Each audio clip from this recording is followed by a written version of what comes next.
Hello, good evening, everyone, and welcome to the webinar series by Amuseum.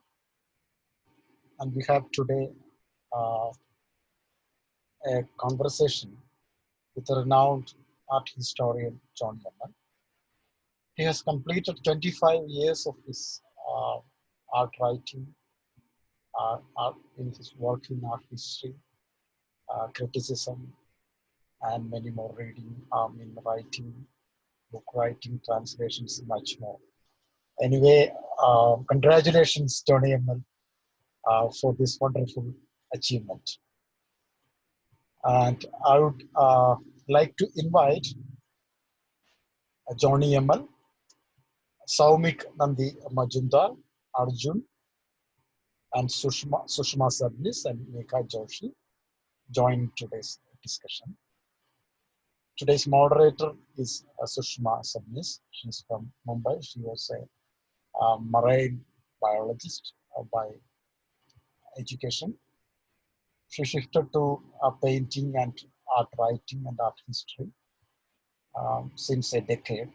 She had curated many shows and has written and has associated with many works, many art projects with Johny ML also. He has been working with Amuseum since a decade. It's a venture based at Trivandrum. It doesn't make that this is based in Kerala. It looks upon a global perspective among art and science. There's a new concept mixing humanities with science. Once again, I welcome all the panelists and Johny ML and all the viewers to the session. I invite Sushma Sabni to moderate this session. Thank you.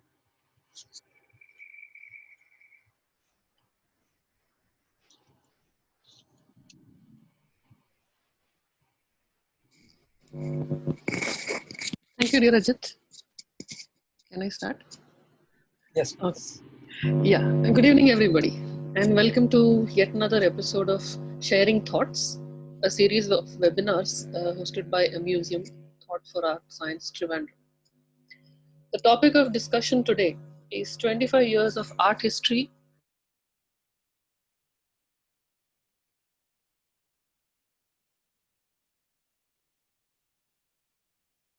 We will first be introducing I will be first introducing the three panelists, the eminent panelists. Quickly, let's meet them. Professor Saumik Nandi Mazumdar is an assistant professor at Viswa.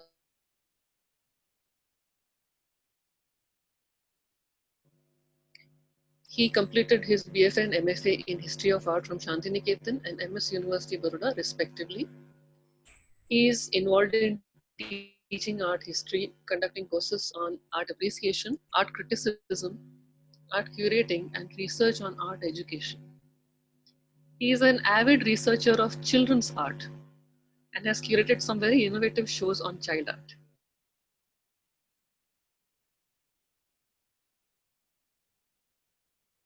Megha Joshi, who is a Delhi-based artist, and she has a BFA from the Faculty of Fine Arts, again MSU Baroda. Megha moved from her decade-long career as an art director for television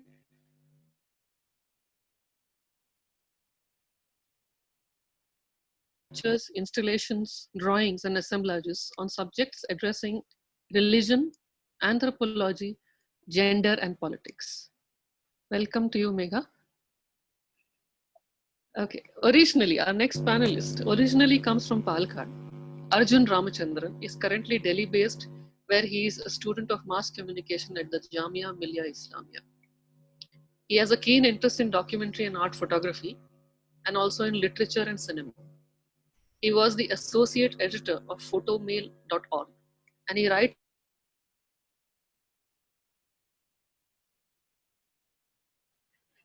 Okay. The topic of today's discussion is 25 years of art history, criticism, and curating, Johny ML.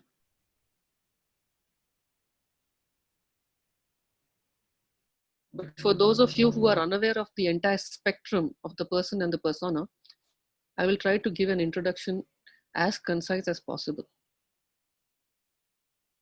Johny ML has 3 postgraduate degrees in creative curating from London, art history and criticism from MSU Baroda, and English literature from Kerala University. He is an art historian, critic, curator, articles on art and visual culture in 2 languages, Malayalam and English. He has written for numerous magazines, newspapers, art journals, and art dailies, while being the founder editor of some of the reputed print and online magazines. He has also written monographs and biographies of senior artists of our country.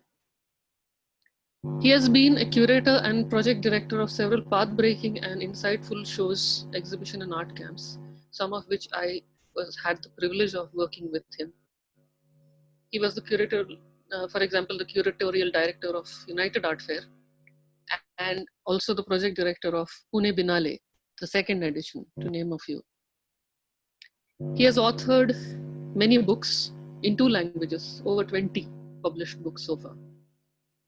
He is also a very well-known translator of English literature into Malayalam. He has translated about 25 books so far by some well-known authors like Salman Rushdie, Shashi Tharoor, Arundhati Roy, Oran Pamuk, Ben Okri, to name a few. Besides his art and literature engagements, which is enough to break into a sweat actually, his areas of further interest are poetry, music, cinema, and politics, to name a few. A very warm welcome to you, sir, Mr. Johny ML. Before we get on to our panelists, I'd like to welcome the online audiences who have joined us today, and I would request them to send us questions for Mr. Johny ML in the chat box, which we will be coming back and answering later. So, without any further ado, I invite Mr. Soumik Nandi Mazumdar to formally begin this session for a few observations or questions for Johny ML. Yeah, Thank you, sir. good evening, everybody. Good evening, panelists, and of course, Johny. Your occasion, your day, your evening, and of course, all the audience and the viewers with us. Yeah, as Shushma says, Johny really doesn't need any introduction to most of us, to people of from my generation, to most of my students. Almost all my students are very much aware of his work, particularly when he started his blog. That's what, like today afternoon also, I was talking to one of my students, and he says, uh, the first time when he came to know of Johny, he came to know him as a blogger. I said, come on, hang on, not that. I knew Johny from much earlier times. And in fact, yeah, that's something very interesting. On a very personal note, I must say that when I was first introduced to Johny, I still remember right outside our MS University Fine Arts faculty, somewhere near Kamatiwal. Another common friend of us, he told me that Johny was our student. He was studying art history. He said he's a film buff. And even some of my friends used to keep on referring to Johny as a film buff, as a cinema man. Only later that seeped in my mind, okay, he's also an artist student. So talking about the spectrum, his thought spectrum, the whole range of his concerns, it's cinema definitely, along with literature, along with politics, along with several other aspects of the entire art activities. So I'm not terribly wrong. I won't say I was misguided at that point of time. But something that I came to know a little later, again on a personal note, that was the beginning of our Facebook kind of reconnection. Through Facebook, I came back in touch with Johny ML.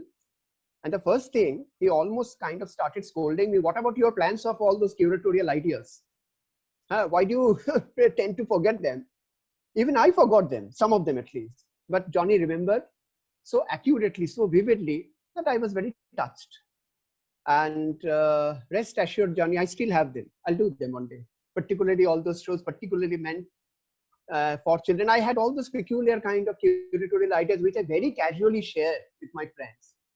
And all of them, including me, probably forgot, but he didn't. So I must admit that he has an incredible memory.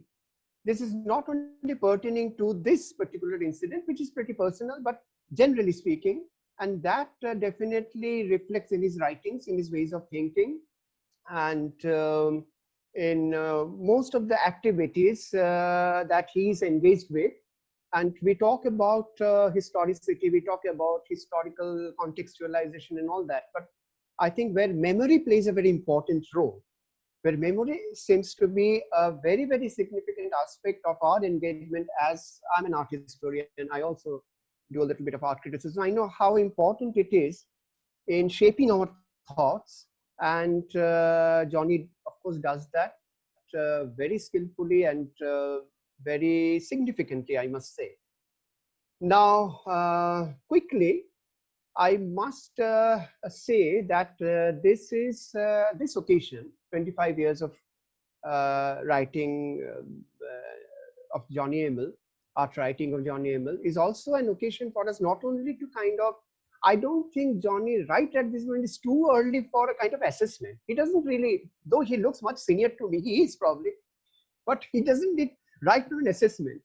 But he has a long way to go. I mean, we are expecting, and already he is a tremendous prolific writer. And unlike me, for example, where I usually procrastinate my writing assignments, it's absolutely impossible to stop Johny from writing. Even if you offer $1 million, you can't stop him from writing. So, a very, very difficult person in that sense. But what is interesting, besides being a very prolific writer, that despite the fact, particularly for example, if I look at his writings from the point of view of my students who got familiar with Johny's works and thoughts and writings, mainly when he launched his blog a few years back, for them, looking at his writings from their eyes, I could see that they could very easily see that despite the fact that he is writing on various aspects, various topics and issues, but there is a connecting thread in terms of his concerns.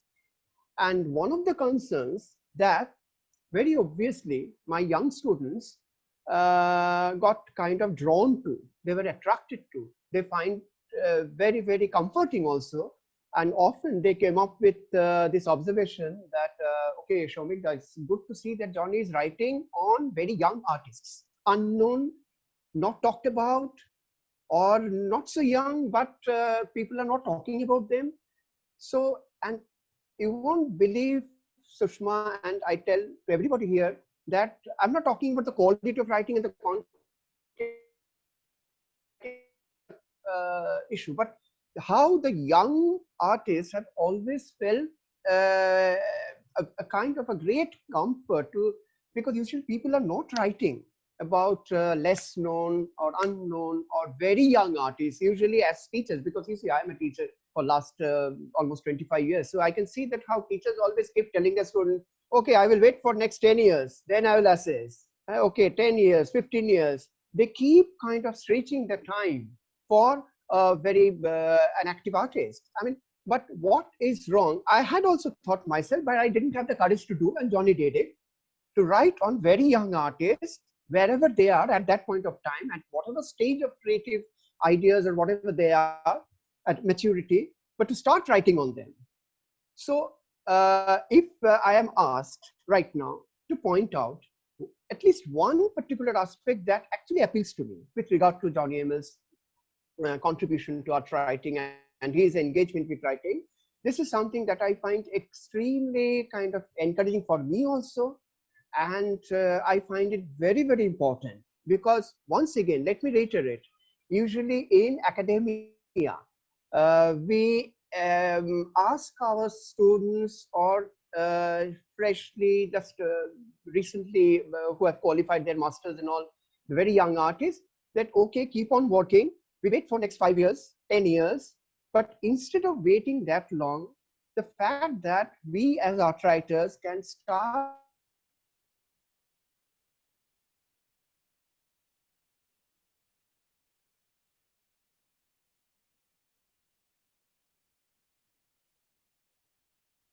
writing for the young artists. And very importantly, where Johnny has often tried, very successfully, I must say, to contextualize these very young artists instead of kind of straight jacketing them to already existing categories, to find out alternative categories of contextualizing them. So having said that, so I will definitely have a question, very straightforward question, which I mean, according to the format, Sushma will guide us when Johnny would respond to that. What exactly, I mean, this is my response, Johnny, but what exactly kind of drew you? Because it's not once or twice. We have been writing on very, very young artists quite repeatedly, quite frequently. And you have made it very clear in many of your writings on very young artists that you're not talking about their quality of works, you're talking about their engagements, you're talking about their concerns, talk about their conceptual impact. In some of the writings, I remember you have talked about the limitations, which is very interesting. Usually in promotional writings, we don't talk about limitations. We usually we make it overblown. So we magnify, we make it out of size. He doesn't do that. So one of my questions today's evening would be, like, I would like to ask Johnny, what exactly kind of prompted you to write on very, very young artists and contextualize them in your own way. I mean, rather recontextualize them, bypassing, circumventing the existing categories. Thank you.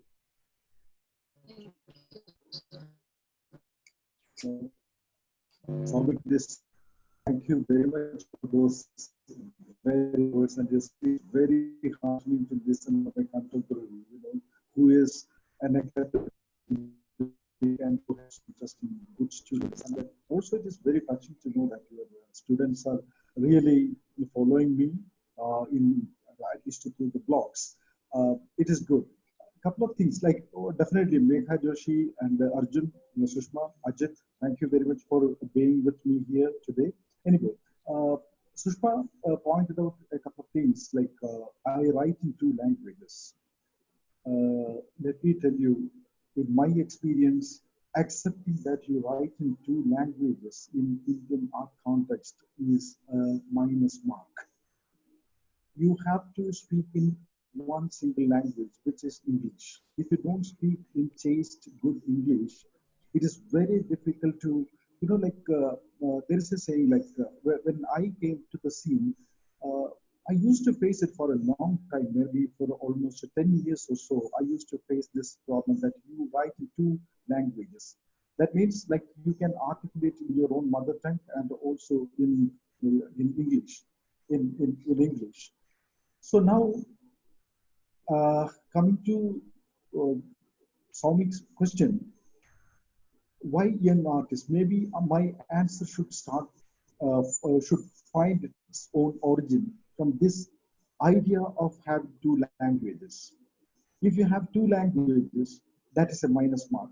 And you know very well that most of our artists who majorly come from the regions, the Indian regions, actually come from very maybe from lower middle class families, from artisanal families, and so on. And they don't speak English. Actually, they, I mean, if there's a saying like if somebody is mispronouncing a word, you should know that he hasn't learned it by education, but he has learned it by hearing, by listening to it. He picked up the language at some point. So I would say that 90% of the artists in our country have picked up English as they went along all these years. Especially boom time helped them to acquire this language. When I started off in early 90s, Shawnee knows that background. When I was in Baroda, I was never discriminated for talking in two different languages or so, but I was not a smooth talker or a fluent talker in English. I had friends, so I could, even if I came from this English language and literature background with a post graduation, with first class degree, we have this general problem. We write in English well, but we don't speak because there is no point in having that language as a medium of communication when you are living in a place where where the single linguistic structure is prevalent. When you go out, you naturally pick up the language. So I went there and I found that having this vernacular actually its etymological meaning shows that something related to slaves. So if you are talking in your mother tongue, you won't be invited to certain parties. Baroda, at that time, there were a lot of artists staying, and there was no boom, but still artists were, they're like they're doing well. So there used to be parties, and we were never invited. I mean, it was not a problem for me because we had a different engagements. But I found so many young artists, they never found their way with me. So I started looking at their art. I started going to sitting with them, talking to them. Many of the people who could speak to me in their own language, maybe in Malayalam, in Hindi, or maybe Hindi. So I started understanding like why they are like that. And when I went to Delhi, the same thing happened. I started looking for those people who are muted, who are like who were forced to leave their tongue elsewhere. Many people were not able to ask questions in seminars. It was very difficult to stand up and raise a question or talk in a gathering. Even as freeloaders, we used to go to parties and all. Like there, we were actually holding a glass of wine or beer in our Excuse me, hands. And Johny ML, there is a comment that you are not well audible. Can you put the mic down and speak? okay, Yeah, like this. Okay, yeah, now, yeah. now. I Oh, think okay, so. oh, Yeah. okay, okay. Okay, please carry on. So we were standing in a corner, in the dark corner, and we were not talking. So I found I could talk. Means when I say we were not talking, like I could talk. I could talk to people. And so many of my friends couldn't talk in English, and they were silent. And it was my major reason for my writing or anything to begin with this young artist, like an absolutely unknown artist. I have to remember the effort that I did in 1997 in Delhi. Every second Saturday, we used to gather in Arpana Kaur's Academy of Fine Arts and Literature near City Fort. She gave us that space free of cost, even chai for the evening. And what I did was like making one artist to speak in English that evening. And he or she will be trying his level best to articulate by showing, his works. And gaining confidence through those sessions because it was like a kind of counseling session. People used to cry. People used to beat themselves like the chest beating, breast beating, and saying why we are like this. And slowly, I would say that was my one of the first curatorial efforts in Delhi by making young people to speak in English so that they could articulate about their works. So that was the major reason. And another thing, I found this clear division between this upper class or upper middle class artists and the artists from nowhere. They didn't even have class. I have seen artists living in small little shacks, small little one rooms where the rats used to come and sit with them and eat. They were working, and their work, the size of the work depended on the size of the room. They couldn't afford anything like, but still they were striving. They were trying their level best. And I have to acknowledge a few people in Delhi at that time, like Atul Bhalla. Atul Bhalla used to bring his slide projector to show the slides of these. At that time, the slides were very, very precious. Transparencies were very precious. One may have one or maybe 5 or 6 slides. Adul Bhalla used to bring a slide projector from his school. I think like he worked in Meera Mori School. So were Shantanu Lodh and Roy Thomas. Roy Thomas is a very well-known artist now. He lives in Delhi. And there were so many other artist friends like who used to come along and help us out in debating, discussing things. And I have to remember them. And they helped actually together. We moved together and we made it.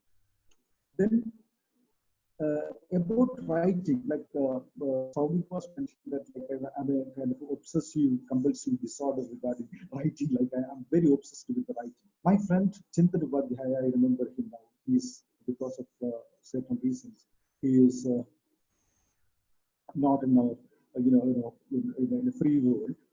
Uh, Chintan used to say that Johny ML gets up in the morning and before going to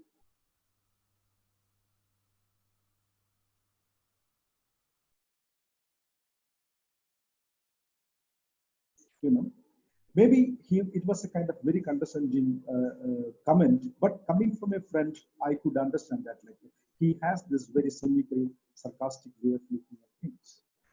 Another friend of mine said that Johny ML gets up and he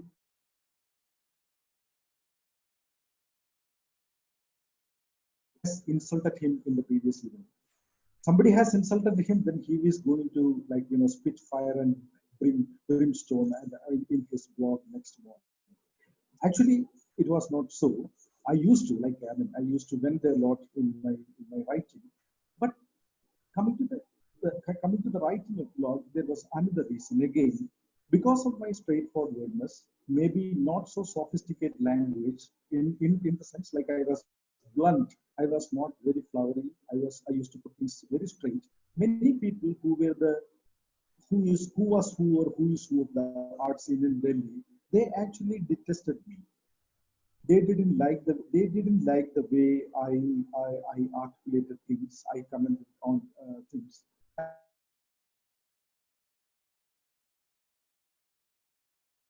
I didn't agree with the kind of who is the topper and who is the who belongs to the lower ranks. I actually stood with all the same time people, my contemporaries, because we have to understand that when you say that Johny ML used to write about or still write about young people. Once upon a time, I too was young, and actually I was writing. Maybe I was 24, 24 years old, and I was writing about them like my own contemporaries.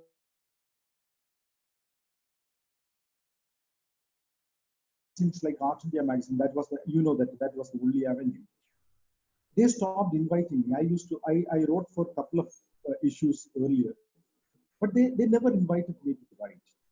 Then I started this other magazines like the mattersofart.com, then artconcerns.com, etc. It's online. And even before that, I used to write for all the newspapers. I had a column in the Hindu business lines and all, business line and all. But when I found that nobody was inviting me to write in the mainstream journals, I decided to make use of the available technology, and that was the blog. I didn't know that how to go about with the blog, but then I just went and I started writing, and it became a passion. It became an obsession, and even today, like I almost 1,000 words I write every day, and with or without any reason. But I write. I mean, that is how I could say that like blog was a response to the kind of exclusion, kind of excluding me from being a mainstreamer. And I never wanted to become a mainstreamer because of that. Like, as you grow old and if you have a contribution, naturally you will be subsumed to the mainstream in one or the other. But anyway, that was the reason why I started the blog.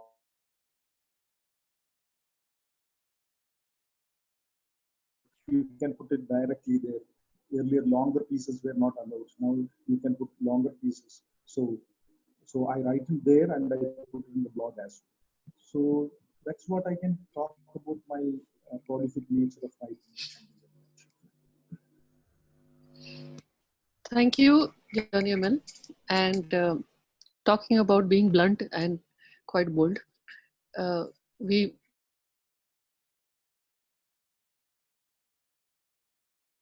with her idea about Johny ML and his career as a writer and everything else.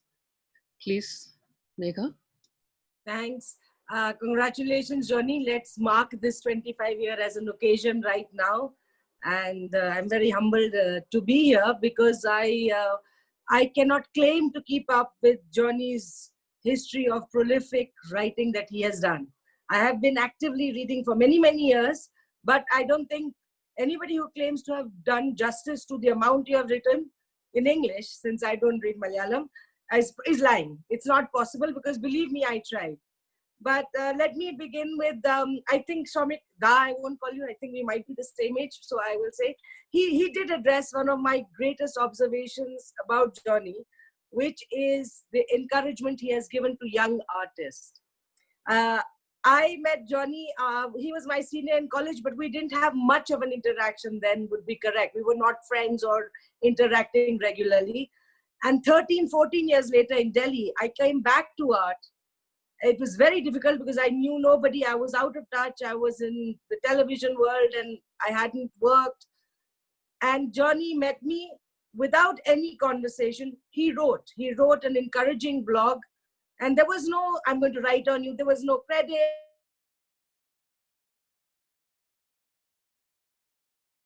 Deeply, happy I felt at that time, that, and it gave me hope that things work. I was not young, but I was young in the art world because I was literally like a newbie again, with no history of art for many, many years. So that to me actually said, I would like to know what Johny is doing, because it was a very simple gesture of, it was a professional kind of, understanding of what I was doing. And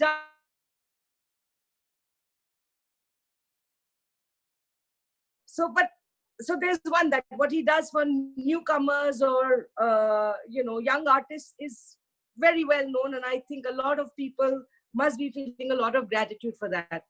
The other thing is, I really feel Johny is one of our few critics. Everybody else seems to be an appreciator.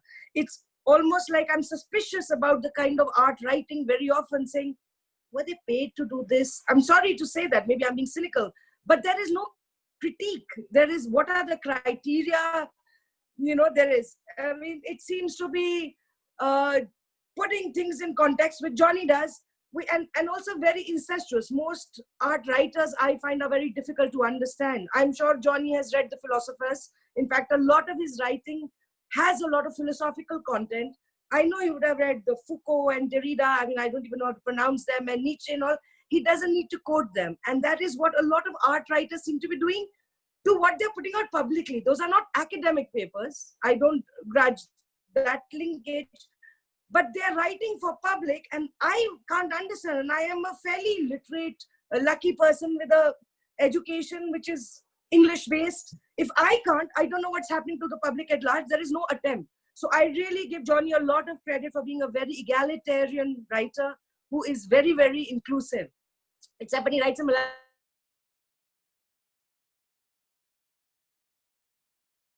Yeah, and I really think he finds artists. I have seen so many new artists. I've seen posts of his on shows that he has gone. Somebody is doing a solo in Triveni or in Habitat, and young new people.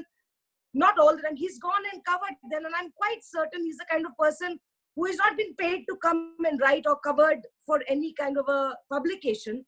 He has done it, and if he doesn't like it, he's also.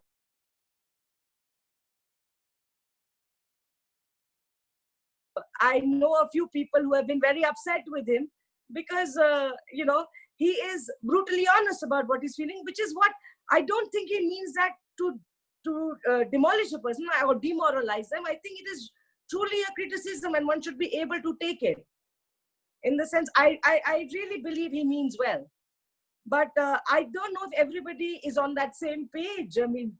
Of course, he's hugely respected, but I still think he's not respected enough for the kind of thing he's done. Don't get me wrong. He's a legend around the place, but there are a lot of people who misunderstand because of a certain, where I say vitriol. There's a little edge of poison in his pen sometimes, maybe because he feels so strongly and passionately. And so that's leading up to my question actually, is that, and he's always got this, it's like a righteousness or a ethical behavior that's coming out of the strength of his beliefs. So Johny, my question was, do you ever feel that your sense of ethics and your sense of righteousness, or am I wrong in assuming that, do you feel that have you ever regretted it or felt maybe I was wrong, or do you think it has ever worked against you, being ethical and being righteous? Megha, thank you.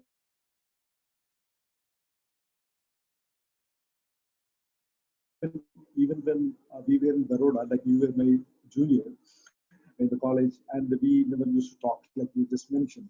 The reason is, like, I was afraid of few people. You know, I came from, again, I came from Kerala, you know, like a predominantly Malayalam speaking person, but definitely educated in English. I was not confident enough to talk to people who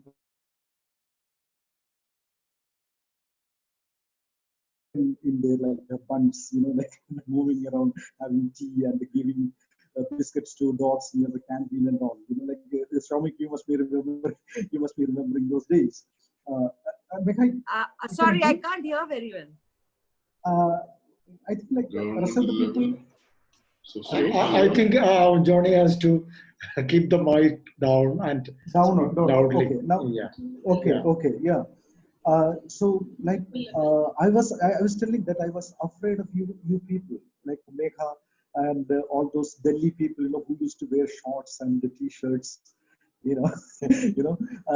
Yeah. So we used to think like these people only speak in English. We never hear, we never heard them speak in, say, you know, Gujarati or Hindi or something like that. Maybe, I mean, it was a misunderstanding perhaps, but then definitely we had our own engagements, you know, like my friends like Gopan, Salim, Babu Mane. These people were crazy people, you know, like we were always like having a lot of fun in a different way. And I used to spend a lot of time in archives and library. Anyway, after many years, I met Megha in the terrace of Religare Gallery with my friend Mukesh Panikya, who was the director of Religare art gallery and art initiative. And that was a wonderful place. And that was where I think Megha, Garima Jaydev, and all these people were introduced in a Connaught Place, Why Not Place. Is it right? Am I right? That's right. Connaught Place. That was a project. And I met her, and the amount of cigarettes that Megha was smoking, I found that like she is really nervous in coming back to the art scene. And Mukesh Panikya was equally smoking. Perhaps he was worrying about the money that he has to make for the company. But I was not smoking that much because I was not worried about anything because I didn't have anything to lose, you know. So, anyway, so that was where I met Megha. And since then, like we are not so great friends, but we started respecting each other because I started respecting Megha because she is very, very direct and clear when she talks about my writing. Because I remember I wrote about a girl whom I was looking or perhaps staring at when I was traveling in a metro, Delhi metro. And I wrote a blog about that. So after reading that, Megha called me and said, or Megha commented, that it is nothing but male leching. It is a lecherous male gaze, nothing. You are not, by making it philosophical and ruminating about life and you know all those things, you are not making any difference. So I like that because I mean that was one of the flags that I got from a woman who could talk directly. In another context, there was a meeting in Art Bull where I went late. There was a small discussion going on where these issues of women were happening, and I sat in the back row, one of the back rows, and I found Megha standing up and talking about certain issues, and she broke down. And after talking, and everybody took that breaking down in a very serious sense because it was felt by her, it was articulated in such a strong emotional way. And suddenly she turned around and she saw me. And her response was, my God, that means tomorrow morning it is going to come in the blog in the worst way possible. So I said, no, no, nothing like that. I'm not going to do anything like that. Anyway, coming back to, I mean, those were wonderful days. Like, that those were like really exciting, interesting days. And I'm very happy that in a way, I contextualized the Megha's works in my show in 2015, 2016 February, I believe. Rape, Rare Acts of Political Engagement, curated by me in Art Bull Gallery, Art and the Art Comes with the Gallery. There, Megha presented two that the rubber horns with a kind of prosthetic area where it looks like a pair of pair of breasts. So even on the opening day, there used to be like this sound, honking sound, coming from the gallery, because that is the first response that a male or female feels like upon seeing a work. So it was giving a really strong message, and it was, I think, the highly publicized work and published work in those days. Like all the newspapers published that work, and that is, I believe that's one of the pivotal works, like Judy Chicago's dinner party. If Megha is going to be remembered in future, like this work is going to stand out. Definitely, yes, yeah. So now coming to the question that Megha put, whether I am regretful about the kind of ethical stance or the self-righteousness that I have taken, right or wrong way. But definitely not. I am not regretful at all. I take the responsibility of all kinds of work, all kinds of writing, all kinds of action that I take in my life. I am not regretful because when I was opposing KMB, Kochi Mercedes Biennale, for ethical reasons, somebody, a major gallerist from Bombay, called me and asked me, suppose if you were given a position in KMB, would it have been different? Your response would have been different or not? I said, no, I am not asking for anything from KMB.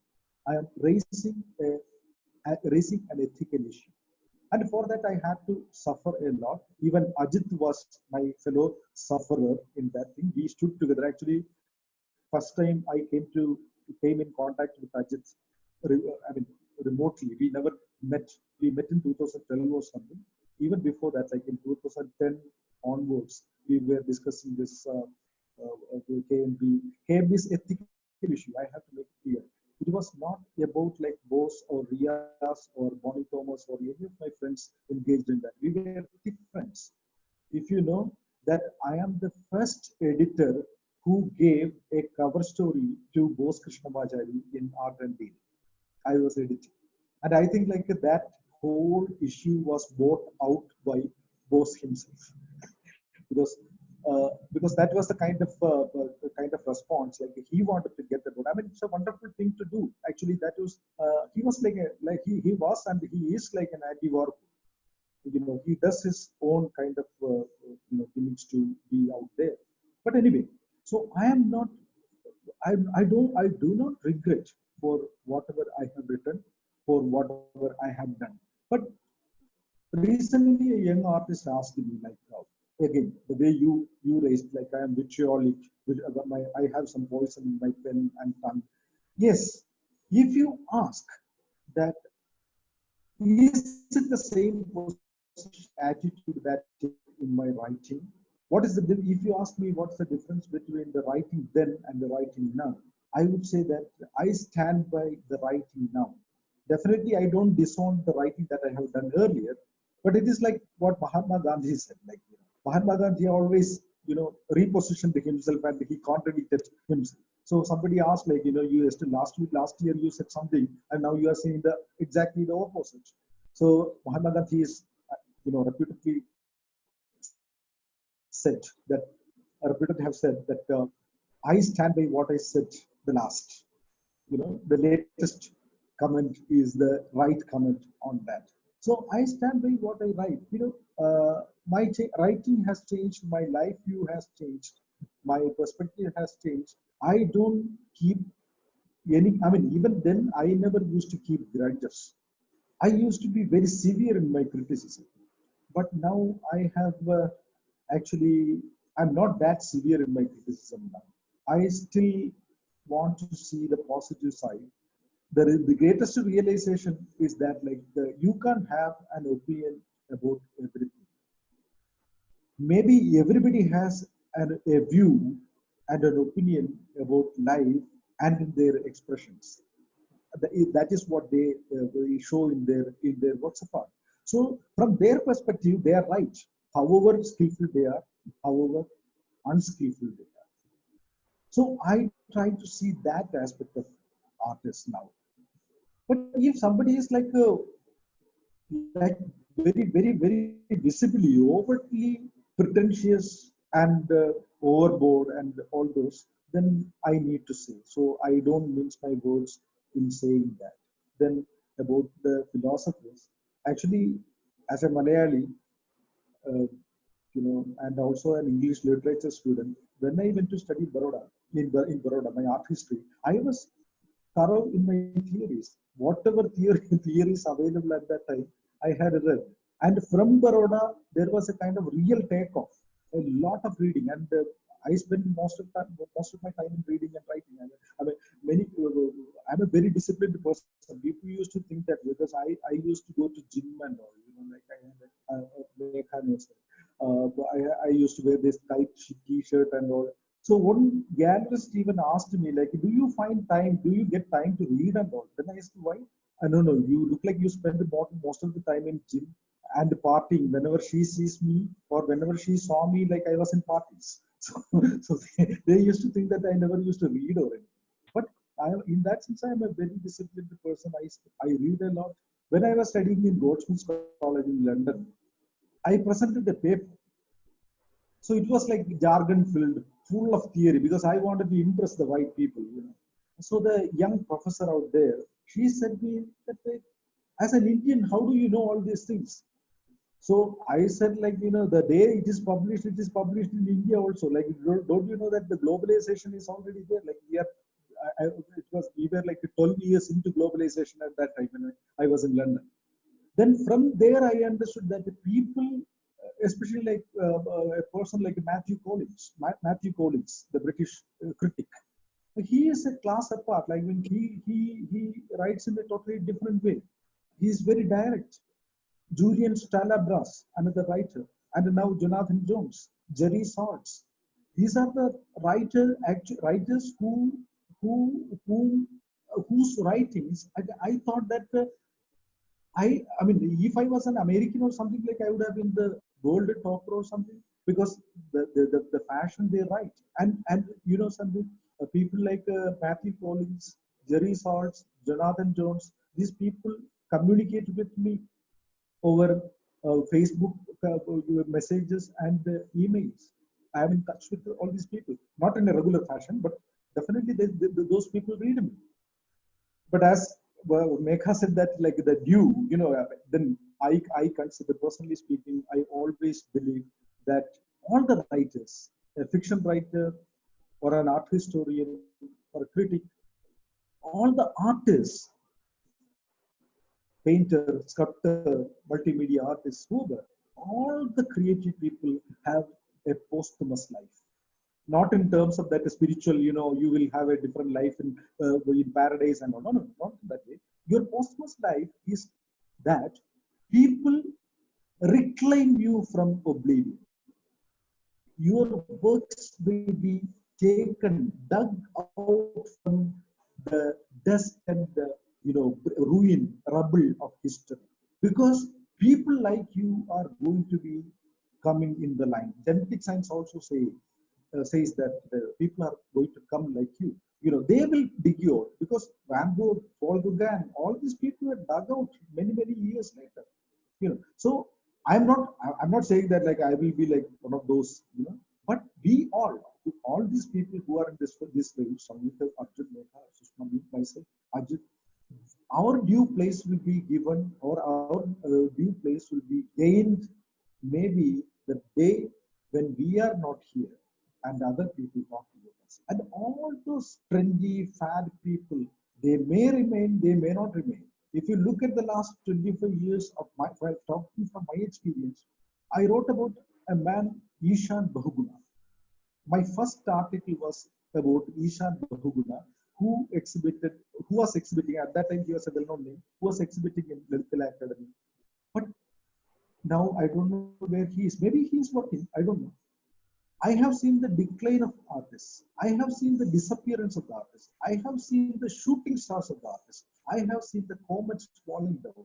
I have seen the kind of big artists, superstar artists coming into the scene and just leaving the scene without leaving a whimper or trace. So it is not today.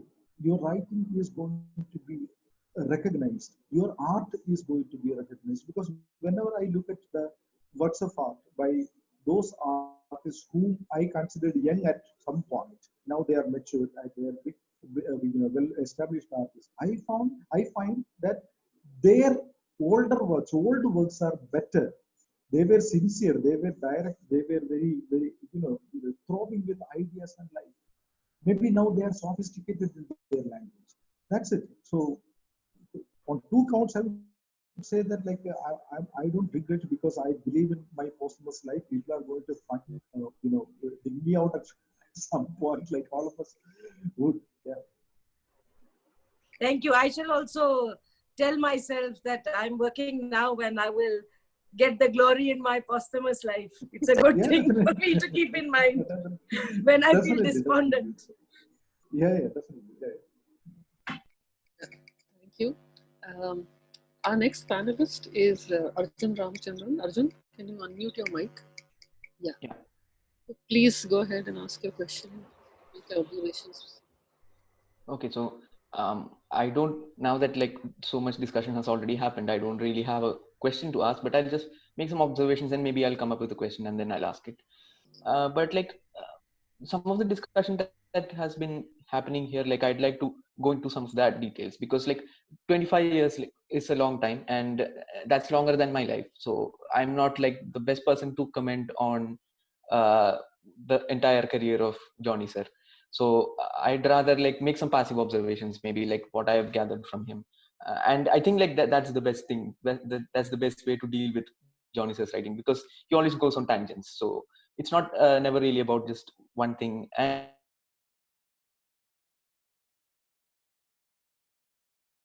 I don't think that the comment Mega made about discourses, the academic jargon, I think that works at some points. That works. That kind of jargon is necessary. Like whenever a field develops, like we really do need specialized words, specialized concepts for expressing things and expressing, communicating things, or to talk about certain, certain tendencies, whatever.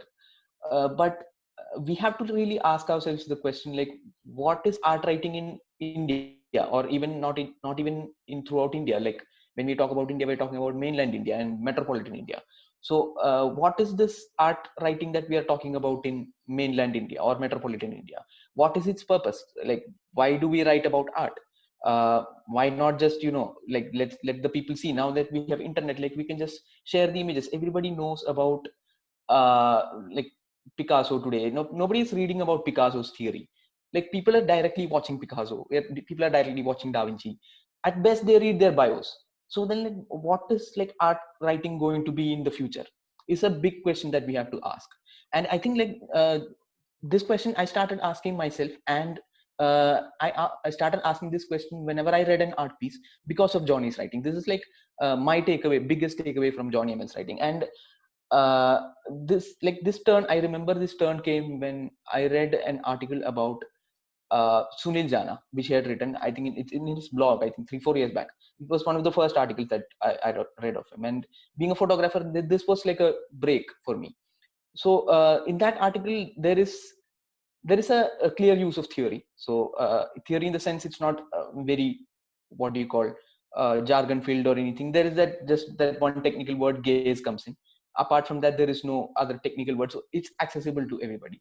But I think that should be the essence of theory writing, I mean art writing, in the sense that it is not that you are going to talk about, okay, this talks about that, this talks about this art is about that, or anything, or this art is an illustration of such and such theory, or such and it can be read according to such and such theory. That works if you're working inside an academia, inside a university space, where you are going through specialized knowledge production, or discussing about the ontological aspects of art, or something like that. But probably that is not the relevance of art writing in the public domain in India, at least in metropolitan India. And even in Kerala, like Kerala is not a metropolitan place, but still in I think also in Kerala it is not the way to go ahead. And this article about Sunil Jana, it has this interesting aspect of actually keeping alive his legend, but still like putting a dent into it. Sunil Jana is not a really well-known artist, not a really well-known photographer in the public domain. He is still restricted to people who are really interested in photography. Otherwise, the public knows Raghu Rai, they'll know Raghubir Singh. Probably they will know people like, of course, they'll know Cartier Bresson from outside. Very few people like that. Even the American artists, the American art movement, the realist movement, is not really well known. The the photographic developments, I mean, art photography that came after color, the African photography is completely unknown. And Sunil Jana is like now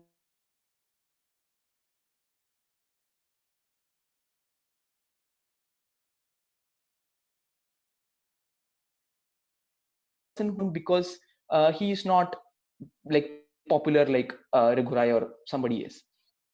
So the problem is like how to deal with Sunil Jana. So like how do we introduce Sunil Jana to an audience, or how do we talk about Sunil Jana to somebody? If we keep attacking his that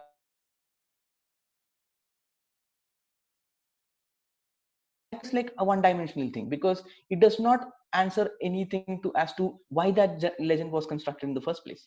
So that was my takeaway from that article about Sunil Jana, and that should be, I think it should be read by every photography student in India, like not just in mainland India, and that is the best thing about that article.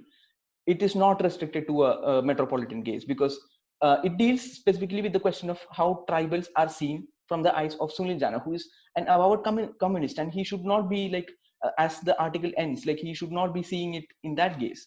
Should not is like a tall claim to make, like not, we're not telling him what to do, but still it is a contradiction in his in the way he practices art. So I think that should be the way forward for art. Like we should be telling stories about the artists, while also giving new dimensions to art. So this seems like a pretty simple thing to do, but uh, very surprisingly, there are very few people doing it.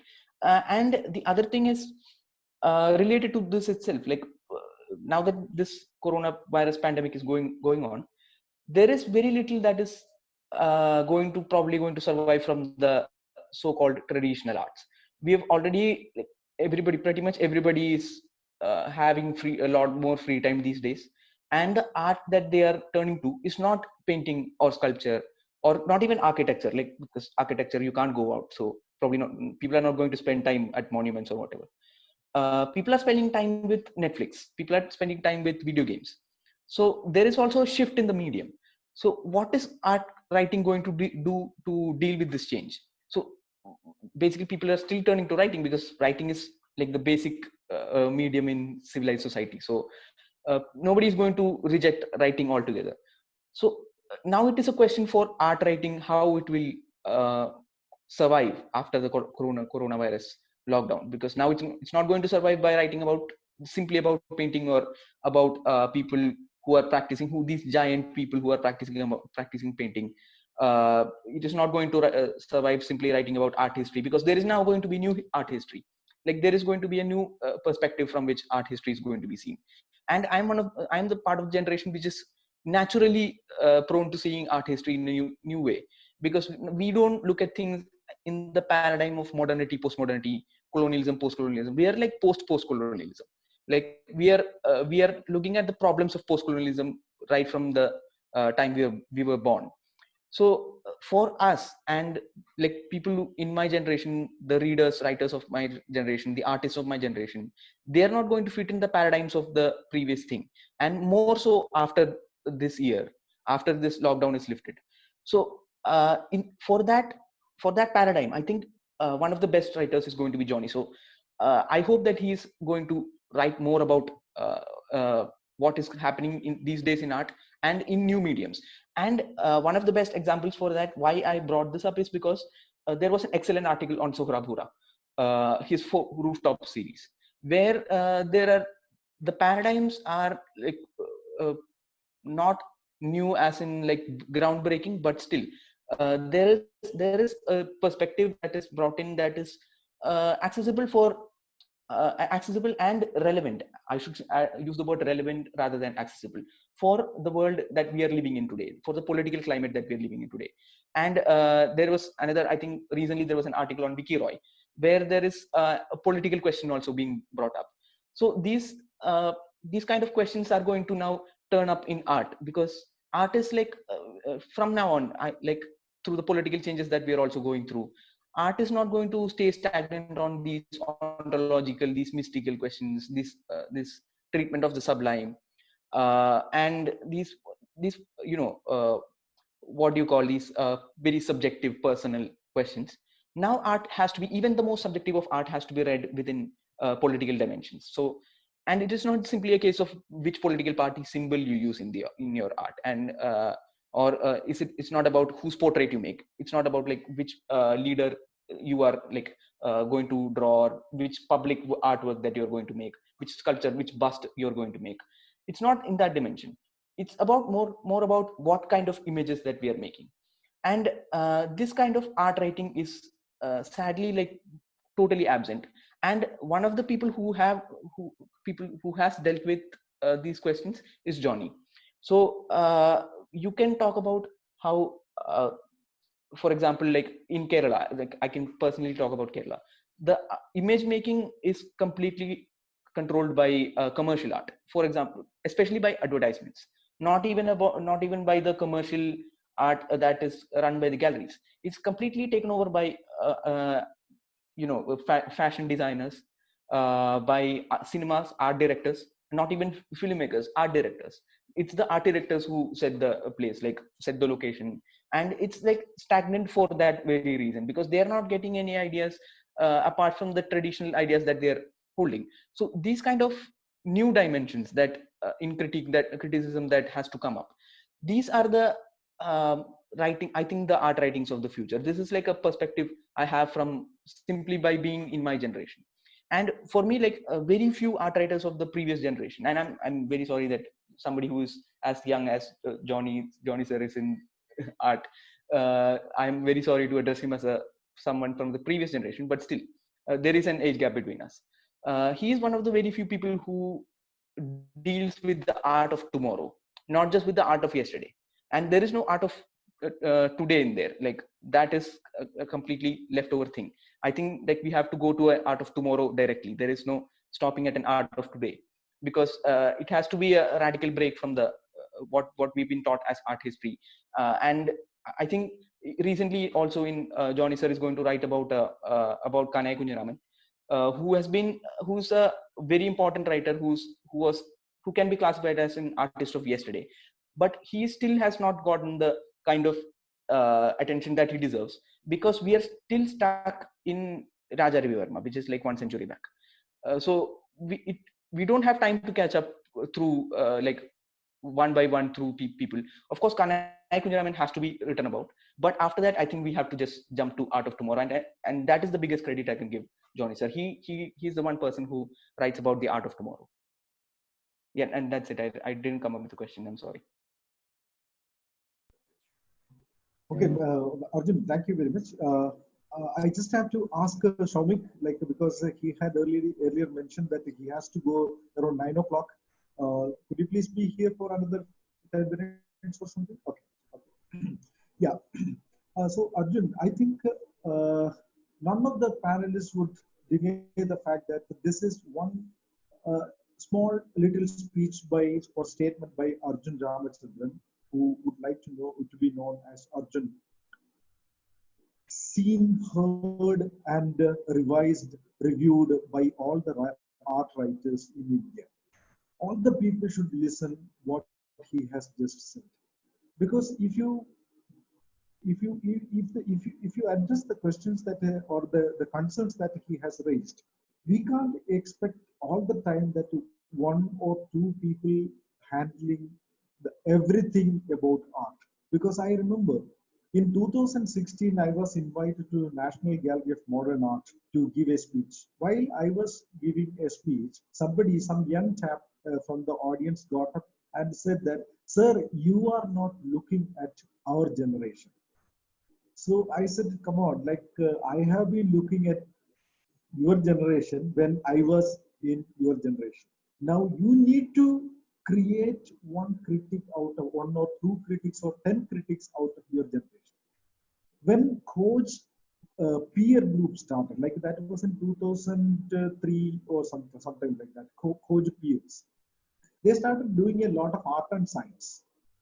So the criticism came on my way. Like they will start pointing their fingers at me and say that like you are not writing about the new age, new age art.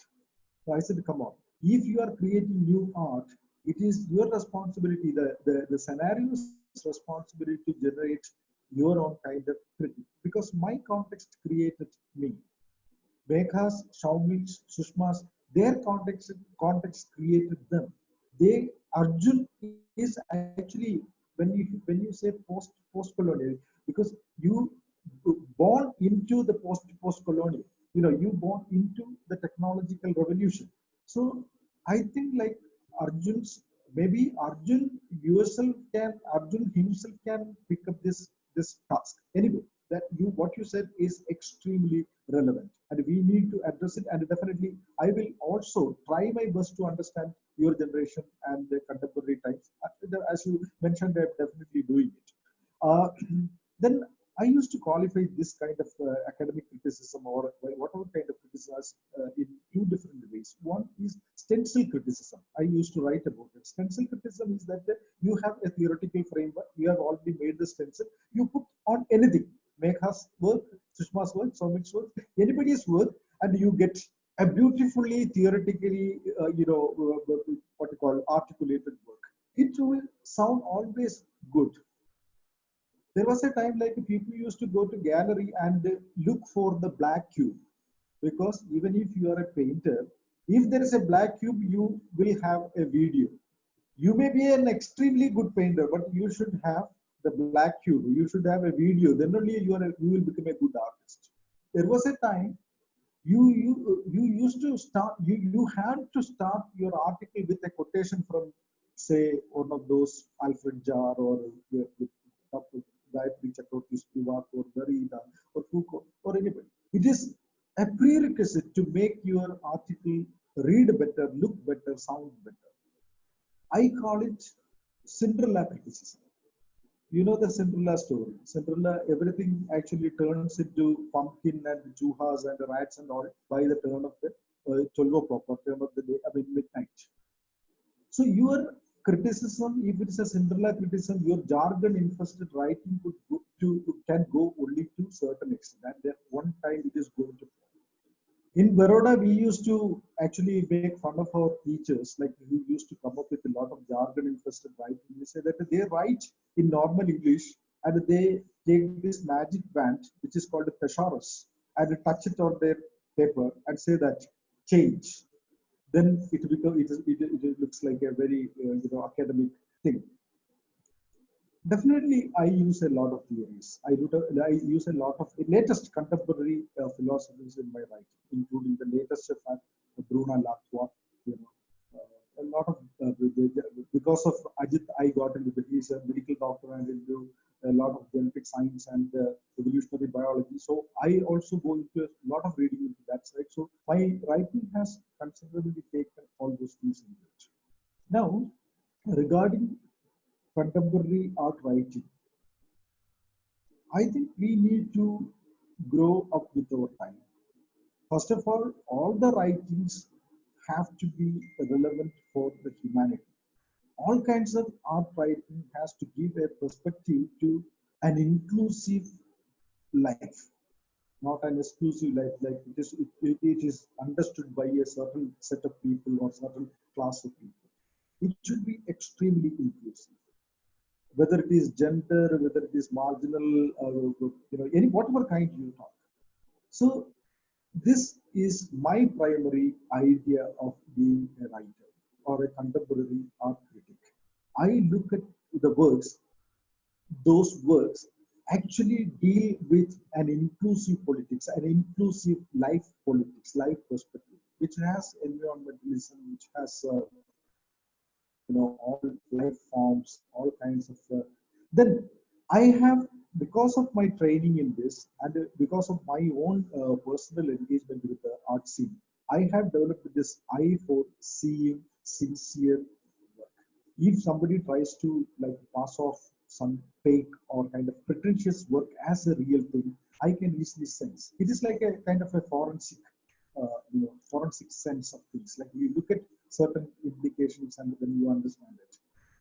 So every writer needs to develop that kind of a sense. I'm not saying that like me or anything, but that kind of sense. You need to really look at the works that are contemporary, that are produced in the contemporary times. It is not necessary that you write every day. I mean, Soumik was telling that he always like postponed, defer the act of writing. But it's not a problem. Like you can write.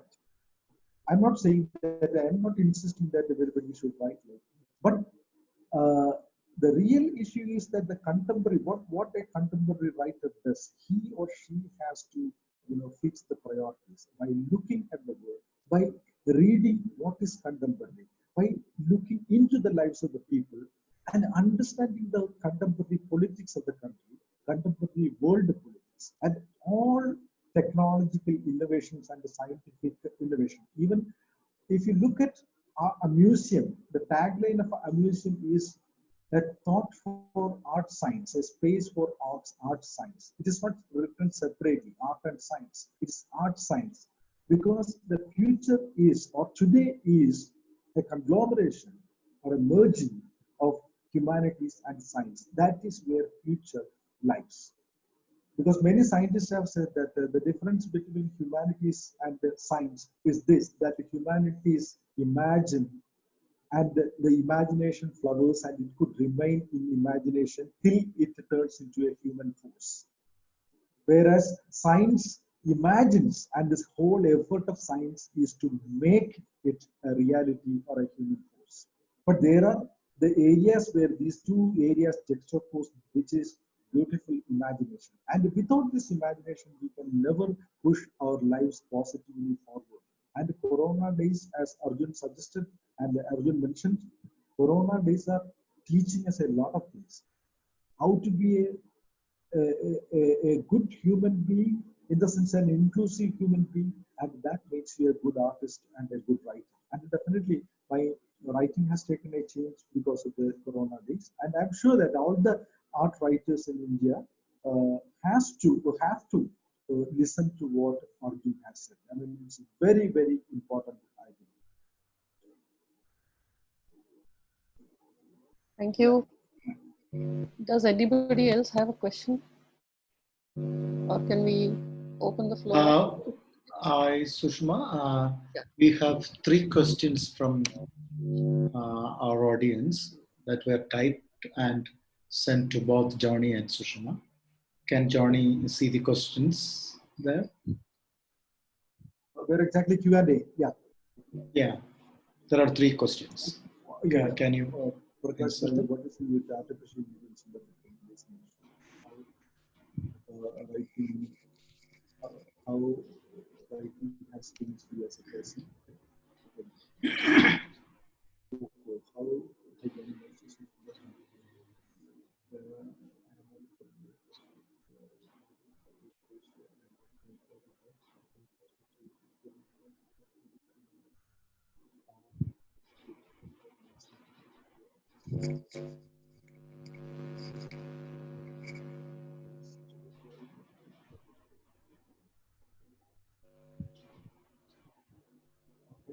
So, Sushma, will you read out one question? One by I'll read out each question and you answer it. Okay. So we have our first question from Prakash Bal Joshi. He's a Bombay-based artist, and he asks, "What is your view about artificial intelligence impact in coming days on visual art?" Hi, Prakash Baljoshi. Actually, artificial intelligence, I don't know how far it is going to impact on art, but any kind of technological innovations coming up have been impacting art from from the very beginning. If you look at art history, you can see that any kind of change in art has impacted by the technological innovations of that time. If it was the effect of light or the, the what we call the light science regarding the light, that impacted impressionism. Photography impacted art in general. There was a time like the photography would replace painting, but neither did painting go anywhere, nor did the photography. So artificial intelligence may, like, because I saw recently a video that one computer painting a whole wall with the beautiful pictures, including the frames. So that is that I believe that now computer can make whatever kind of artwork. But only thing is that there is a brain that functions behind artificial intelligence. There is a limit to artificial intelligence. Otherwise, I believe that artificial intelligence will grow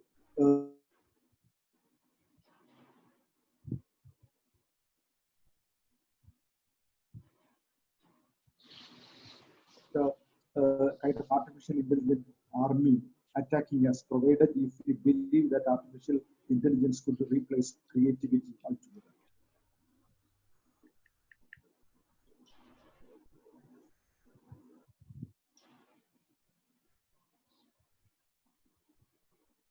And she asked how writing has changed you as a person.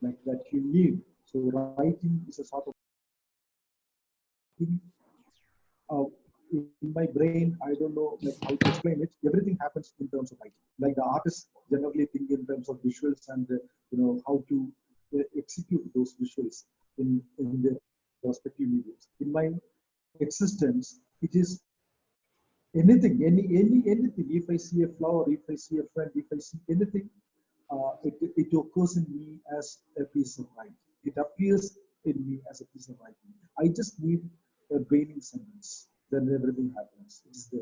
Yeah. The next question is from some hopeful. Hi Johnny, nice to see you and congratulations for 25 years of your career of art history and writing. I'm always following your blog post and like your writing on Pari Baisha and Prem Talukdar. My question to you is there any relevance of talking regional art or peripheral or mainstream contemporary art? What is your opinion? So long as there is a center, there are peripheries, and there will be peripheries. The effective way to do away with peripheries is to do away with center itself. So, but unfortunately or fortunately, we have a capitalist system where power, money, and people come together or gather and create centers of power. So, so long as we address those power centers and the periphery's relationship with the power center, we definitely need to address the peripheries. By saying peripheries, I mean to say the excluded narratives. Those people who working from the provinces, from the regions, from the unknown places, and so on. There is a need to articulate. That is why the biggest movement, Black Lives Matter, today in the US and elsewhere, they ask the white people to shut up. And the white people themselves have taken this decision to keep quiet. It is not a granting of tongue to the black people, but it is the realization that the white people have talked enough. So we need to let the peripheries talk. And if we are holding power, if we are actually handling power, then it is high time that we realize that we let, not allow. When you say allow, the language itself is very hierarchic. But we let the people from the peripheries speak and articulate. So it has to be. That's also something that you just mentioned about being inclusive in your earlier question. You talked about being, inclusive kind of an art, and that suppose it connects to this question. Yeah, yeah, that's definitely. Okay, we have two questions by the same anonymous attendee. I would also like to know your view about the jargon-infused flowery language that is there in the current popular publications, which lacks criticism but has to do more with the language skill. Where the basic reading and critical analysis of the image is missing? That is the first one.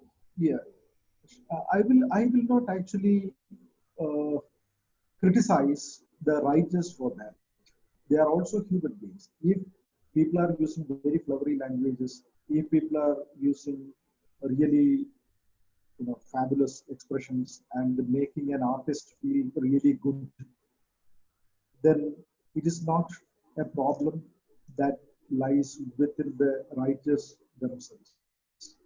You see, the tendency of the art scene is this, that any artist who is powerful, very powerful, or powerful in the medium way, they will always tell you, as writers, they will always tell you to come up with the strongest criticism possible. We need to have criticism from you, thinking that they meant it.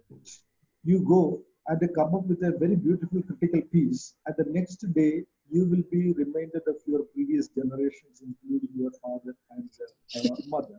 That is quite unfortunate. So then, as Megha earlier mentioned, there is definitely there is paid journalism, paid art writing. So many people, uh, one of the major publications in art, like there, the artists were at some point were ready to give money, 60,000, 70,000, or lakh, to publish their advertisement in the pages, and never give a single rupee to a writer. They say that we don't need an art criticism or art writing from any of these writers, but we need an advertisement in this particular magazine because it goes everywhere. Now, if you look at the magazine, the kind of content and the advertisements are all Ganeshas, Shiva, Buddha, lotus, that kind of advertisement. But from the 20th page or 30th page, it is all Foucault, Derrida, Agamben, and all those, like everything is big deal. So I once commented, even if it was very kind of a chauvinistic comment, I said, it is like getting money from the sex workers and paying for keeping somebody else's virginity intact.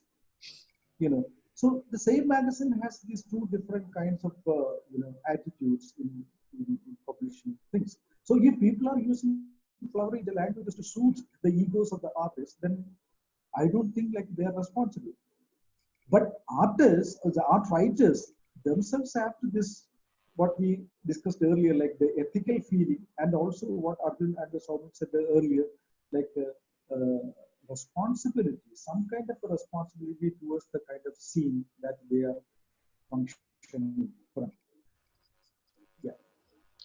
The second question by the same anonymous attendee is, listening to you and have been a reader of your blog for a long time, I would like to ask that you have been in a way bullied by the elitist lobby of the art world, but you have been able to break and create your own parallel way through it. How do you deal with this elitism and the hierarchy of the contemporary art scene? Do you have any suggestions for young art writers or critics how to break away from the chain of the lobby?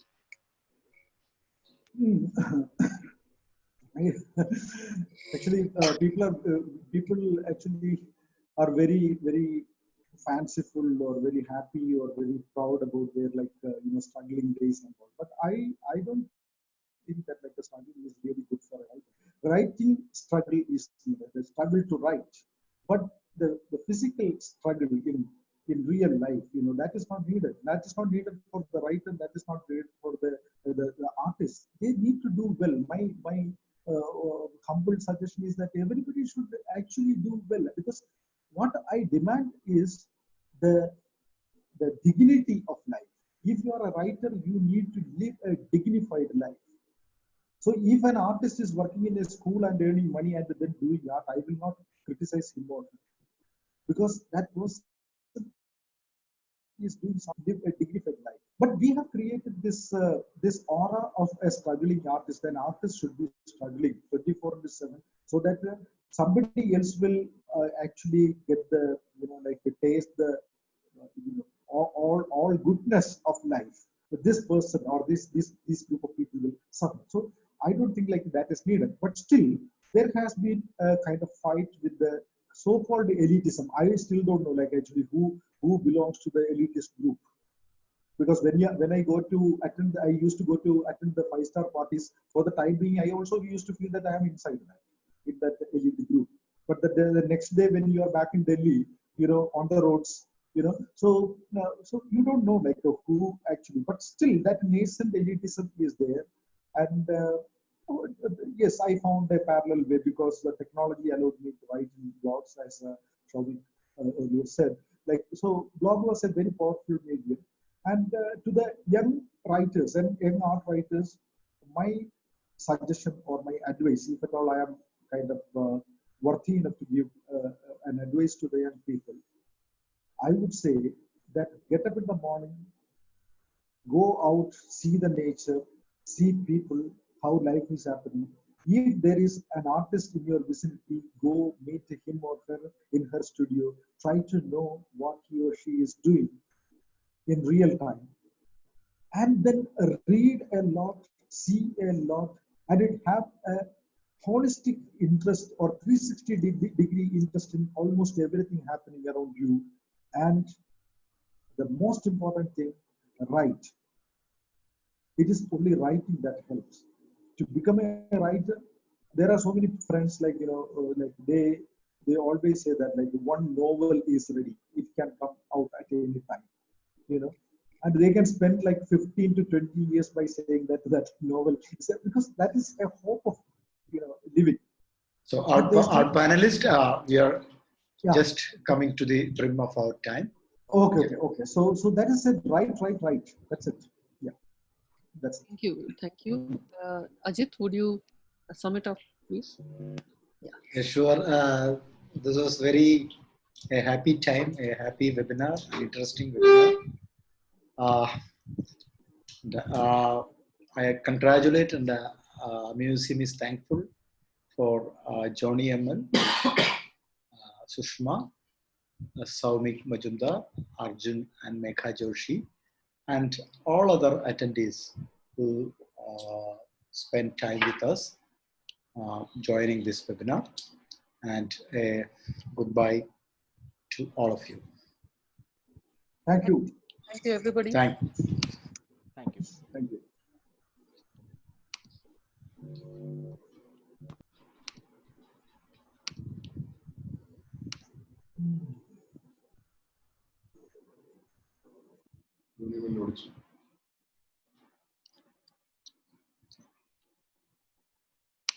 ഇവിടെ നിന്ന് വിളിച്ചു പറയണ്ടോ 4 രൂപ